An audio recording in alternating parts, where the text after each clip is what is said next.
Parents post videos, wondering what is going on with their babies and screens. Baby after baby seems completely transfixed.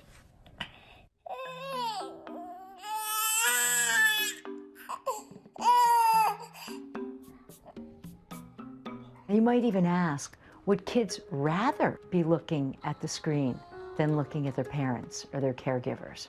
We don't know. The screens are light, they're attractive, they're meant to be digital candy.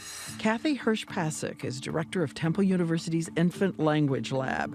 Next to her, researcher Tracy Dennis-Tiwari, professor of psychology at Hunter College, and both are also moms. Experts decided to create an experiment which these two researchers are helping us replicate. A mom comes into a laboratory. She's asked to scroll and type and focus on her screen just for 2 minutes. The videotape showing something maybe adults don't see when we're home alone. This is not about parent guilting because parents feel so torn and sometimes we have to get things done. This is 2.5-year-old Jensen. I think he's about to suss out that she's on the device. It takes just 15 seconds for Jensen to start his campaign to get Mom Melissa to look up from that screen. We have some other things we do, Mommy.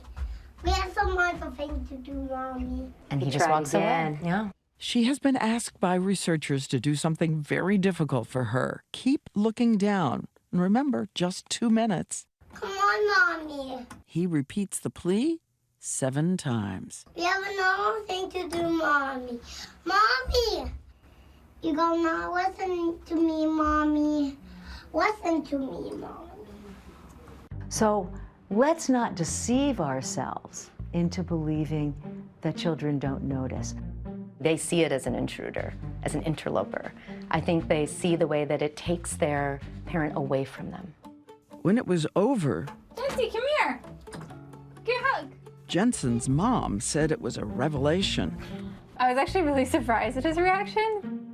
Cell phones, I think, are qualitatively different than other forms of distraction because they're with us all the time. They're ubiquitous. They have been engineered to grab our attention. As we set out to learn more about why so many of us are on our phones so much of the time, it led us to Los Angeles.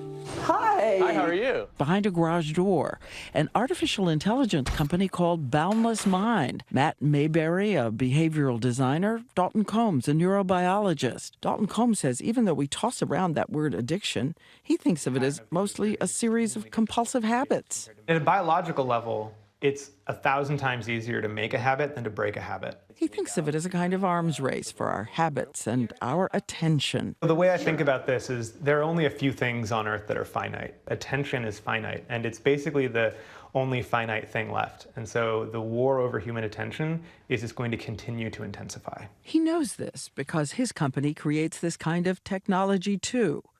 But he says their mission is to use it to build habits that help people live healthier lives, which is why they agreed to show us some of the techniques they say are designed to keep us watching more. Number 1, we're besieged with those buzzes, notifications, and pings. And if we get on our apps, is there a reason the pictures, the videos, the posts never seem to stop? We never get that stopping cue. We never get the signal saying, I've probably been on Twitter long enough now. By design. And by design. By design. It's designed to make sure that you never hit the bottom. Pinterest and Twitter never end. Like a puppy? Like a million? They told us how some of the ads have tricks, too. Somebody will design an ad that looks like there's a fly on your screen or a single piece of hair, and you'll swipe away the piece of hair, but what you're actually doing is interacting with the ad. You've now earned the advertiser money. Which brings us to technique number 2. Every second we are on a social media site, we're offering up a kind of open stream of information about our personal behavior, our preferences, our personalities. I think the other thing is people don't realize how much of themselves they Give away. they give away. Those algorithms can vacuum up virtually everything we do, including how our finger moves. You pause a little too long, you're telling your phone something about what you want. Yeah, we were talking about this yesterday. For some reason, my Instagram feed recently is a bunch of Turkish chefs in Turkey. Because at some point, I watched a video of one Turkish chef, but now in my feed, when I see them and my thumb runs on the screen and I pause, I'm saying, why are there so many Turkish chefs in my feed? What they're hearing. Yeah, what they're hearing is, show more Turkish chefs, because that's all he wants to look at, and it's not what I want to see anymore. But remember, most of us live in a house with a lot of screens. Hello. The American Academy of Pediatrics recommends that kids under the age of 2 should avoid screens entirely, with the occasional exception of a few minutes of FaceTime with family. I love you. And there are studies showing that children seem more engaged with a story if a parent is reading from an ordinary book than if they're reading from a screen. I do not like that Sam I am. Eyes that can keep looking up at each other. Is that your sister? In 3 dimensions. Count my fingers. 1, 2, 3, 4, 5. I really don't want to be guilt-tripping parents with the study or the implications, but I do want this study to be a wake-up call. That face-to-face time we have with our children is not just the icing on the cake. It is the cake. It is the place that children learn the most about the world and about themselves. I love you. I love you.